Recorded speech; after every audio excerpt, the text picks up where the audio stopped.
Hello everyone. Shivam की death के बाद मैं बहुत सी ऐसी फैमिलीज से मिली जिन्होंने अपना बेटा, अपना भाई, अपना हस्बैंड एंग्लो ईस्टर्न में खो दिया। एंड उन सब लोगों ने मुझे एक ही चीज़ बताई कि कंपनी किसी भी लेवल तक गिर सकती है ये प्रूफ करने में कि ये सुसाइड है, ये मर्डर नहीं है। एंड मुझे सपोर्ट करने वाले लोग कम होंगे, मुझे नीचे गिराने वाले लोग ज़्यादा होंगे, and we were mentally prepared for that.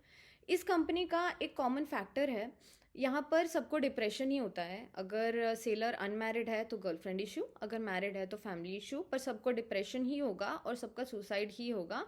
यहाँ पे कोई एक्सीडेंट्स नहीं होंगे, यहाँ पे कोई मर्डर नहीं होगा। So this was the reason कि हम लोग पहले से ही लीगली प्रिपेयर्ड थे शिवम की बॉडी आने के टाइम पे।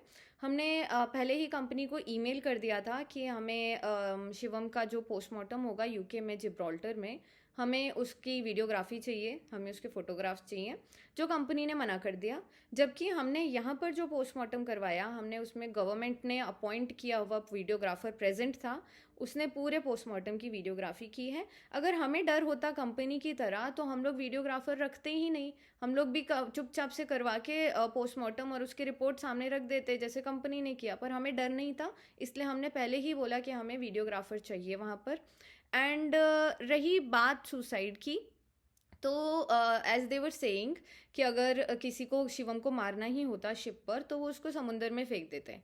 अगर शिप जो था उस टाइम पे वो जिब्राल्टर चैनल में था, पोर्ट के पास में था, और दिस वाज द रीज़न कि अगर ये लोग शिवम को या शिवम की बॉडी को सी में फेंकते, समुंदर में फेंकते, तो वो वहाँ पर बहुत ज़्यादा बिजी रूट है, कोई ना कोई शिप उसको देख लेती या फिर वो बॉडी पोर्ट पे इजीली तैर के आ जाती। And this was the reason कि इन लोगों ने ये पूरा का पूरा ड्रामा दिखाया, ये पूरा का पूरा तमाशा रचा।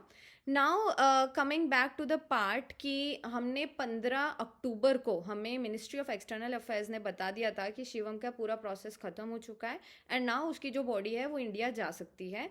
पर कंपनी ने 21 अक्टूबर तक उसकी बॉडी को रिपैट्रिएट नहीं किया, उसकी टिकट बुकिंग नहीं कराई। ये लोग रोज़ हमें बेवकूफ़ बनाते रहे, आज कराएंगे, कल कराएंगे, आज करा दिया है, अच्छा अब ये कैंसिल हो गया है, अब हम कल का करा देंगे। हम रोज़ इनको बोलते रहे कि हम प्राइवेटली बुक करवा देते हैं, हम अपने खर्चे पे ले आते हैं, पर ये लोग बोलते रहे नहीं बुकिंग हो गई है, बुकिंग हो गई है। और इस तरह से इन लोगों ने हमें 15 से लेके 21 तारीख तक बेवकूफ़ बनाया। Now the most important thing, company बोल रही है कि शिपर जो भी होता है उसकी कंपनी रिस्पॉन्सिबल नहीं होती, लोग बोल रहे हैं कि शिपर जो होता है उसका कैप्टन रिस्पॉन्सिबल नहीं होता। तो फिर रिस्पॉन्सिबल होता कौन है? शिप के ऊपर कोई भी डेथ हो जाती है, ये लोग घर भेज देते हैं उसकी बॉडी, उसको मिसिंग मिसिंग दिखा देते हैं। कंपनी बोलती है हमसे मत पूछो, कैप्टन बोलता है हमसे मत पूछो, कंपनी क्रू मेंबर्स को धमका देती है, डरा देती है कि कोई कुछ नहीं बोलेगा। तो फिर फैमिली किसको जाके पूछे? ये लोगों को ऐसा लग रहा है कि ये लोग हमारे बच्चे को मार के घर भेज देंगे और हम लोग चुपचाप से समझ के बैठ जाएंगे कि ओके इसने सुसाइड किया होगा। हम लोग बिना क्वेश्चन पूछे हम लोग नहीं बैठेंगे, तुम्हें हमारे क्वेश्चंस का आंसर देना पड़ेगा। Now coming back to another important thing, recently मैंने एक वीडियो देखी जिसमें एंग्लो ईस्टर्न के ही एक कैप्टन ने बताया कि एंग्लो ईस्टर्न में कैप्टन्स दूसरे जो जूनियर्स होते हैं उनको थप्पड़ भी मारते हैं। And I think this can be a big reason because Shivam के फेस पर इंजरीज थी एंड शिवम ऐसा बच्चा नहीं था जो थप्पड़ खा ले आसानी से। सो आई थिंक ये हो सकता है कि कैप्टन ने भी ये वाला जो कैप्टन है इसने भी शिवम को मारा हो, और शिवम ने भी, बिकॉज शिवम आसानी से मार खाने वालों में से नहीं था, सो उसने पक्का से फाइट बैक किया होगा। This can be a reason. रही बात प्रूफ की, so here are all the proof जो हम लोग कोर्ट में दिखाएंगे, हम आपको नहीं दिखाएंगे। ये सब वो डेथ हैं जो यहाँ पर हुई हैं एंग्लो ईस्टर्न में, ये इतनी सारी। एंड रही बात कोर्ट की, सो ये सारे प्रूफ जाएंगे कोर्ट में। बट इम्पॉर्टेंट थिंग इज सेनेटो वाज डिप्रेशन, गोवा का बच्चा था, इन लोगों ने बोला डिप्रेशन है, सुसाइड कर लिया, समुंदर में कूद गया। Jatin Mishra again suicide depression, यहाँ पे जो भी होता है सबका सुसाइड ही होता है। अश्विन कुमार हरी सुसाइड डिप्रेशन।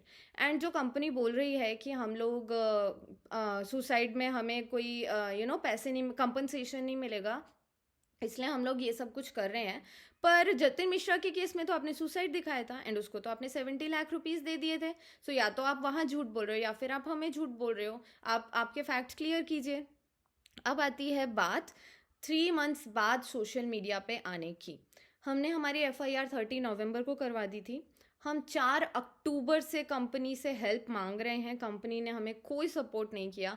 हम लोग बोल रहे हैं हमें फ़ोटोज़ दिखाओ शिवम की हैंगिंग, हमें वीडियोज़ दिखाओ शिवम की हैंगिंग, हमें डॉक्यूमेंट्स दिखाओ, हमें प्रूफ दिखाओ।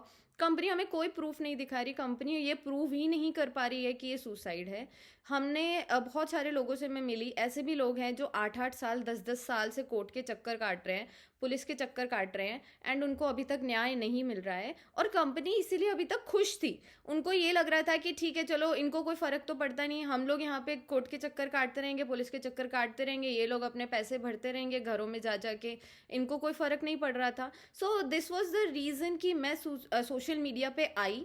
मैंने ये डिसाइड किया कि पूरी दुनिया को पता चलना चाहिए कि एंग्लो ईस्टर्न क्या चीज़ है, ये कैसे बेवकूफ़ बनाती है लोगों को, और कैसे इन लोगों का हरासमेंट होता है ऑन बोर्ड, कैसे ये लोगों को परेशान करते हैं, फैमिलीज़ को परेशान करते हैं, सेलर्स की फैमिली को। लास्टली, मोस्ट इम्पॉर्टेंटली, हम ये लड़ाई लड़ रहे हैं क्योंकि हमने हमारा भाई, हमारा बेटा खोया है। पर कुछ लोग इसको भी पैसे कमाने का ज़रिया बना रहे हैं, जो भी ये लोग पोस्ट कर कर के वीडियोस बना बना के। आई डोंट थिंक, हमें इससे कोई प्रॉब्लम भी नहीं है, हम लोग समझ लेंगे कि शिवम के नाम पे हमने डोनेट कर दिया, आपका परिवार का खर्चा चल जाएगा, इससे अच्छी बात कुछ नहीं होगी अगर शिवम के नाम पे आप 2 पैसे कमा लेंगे। पर आप ये भूल जाते हो कि बेशक शिवम यहाँ पर नहीं है अपनी लड़ाई लड़ने के लिए, पर उसकी फैमिली और उसके फ्रेंड्स यहाँ पर खड़े हैं, और वो एक बार भी शिवम के खिलाफ कुछ नहीं सुनेंगे। So be prepared for a defamation को केस, बिकॉज वो बहुत जल्द आ रहा है आपके पास में। एंड यस, आपने ये भी प्रूव कर दिया कि किस तरह से कैप्टन जूनियर्स को हरास करते हैं शिप पे। Thank you for that also. Finally, Anglo eastern, अगर आप सच्ची में मुझे चुप कराना चाहते हो तो ये जोकर कैप्टन्स और जोकर ऑफिसर से अच्छा है कोई रेप्यूटेबल ऑफिसर लाइए मेरे सामने, जो मेरे क्वेश्चंस का आंसर दे सके, जिसकी कोई इज्जत हो मर्चेंट नेवी में।